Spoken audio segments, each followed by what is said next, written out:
Hi again, here's a couple quick tips after you replace your heating element.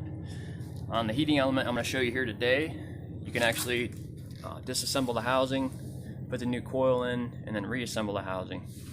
And so here we go. This is the housing. I've already replaced that with a brand new coil. The first tip I want to show you is that make sure that the end of your coils, your wire here, make sure it has just a little bit of free play in there. You don't want it touching any metal, but you just want to make sure that it doesn't have a super high amount of tension on it, because if it does, this thing heats up a lot over time. It probably goes through several thousands of heat cycles before it goes bad.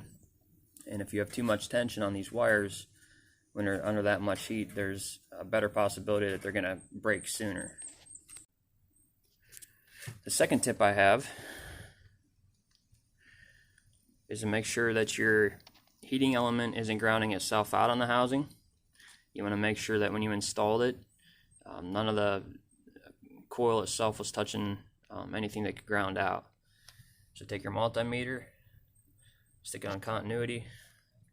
Always test your meter first to make sure your meter is going to work. That means it's working. So what you want to do is you want to take one lead, stick it on one of the prongs, then you want to take your other lead and touch it to the case. No sound is good. You don't want any continuity between your heating element prongs and the housing. Now this next part is kind of unnecessary in theory, but in reality I like to do it anyway. Take your lead and put it in your other prong, do the same check. In theory, the heating element is a low resistance circuit.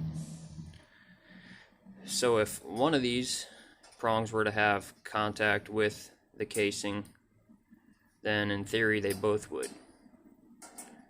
That's why I said it's unnecessary in theory, but I always like to double check it. And then what we can do is we can go back and double check our heating element to make sure it's good. It should be, because it's new, but it's always good to check it before you put it in. So take each one of your leads and put them on each one of the prongs. Got the black lead on one, I got the red lead on the other. We got our audible tone telling us that the circuit is closed, which is what we want. But we're also, if we want to be more precise, we can look at the reading and it's showing around, just under 11 ohms. So we know that our heating element is good. I just wanted to give you that quick tip before you make a mistake, and hopefully this will save you some time if you did.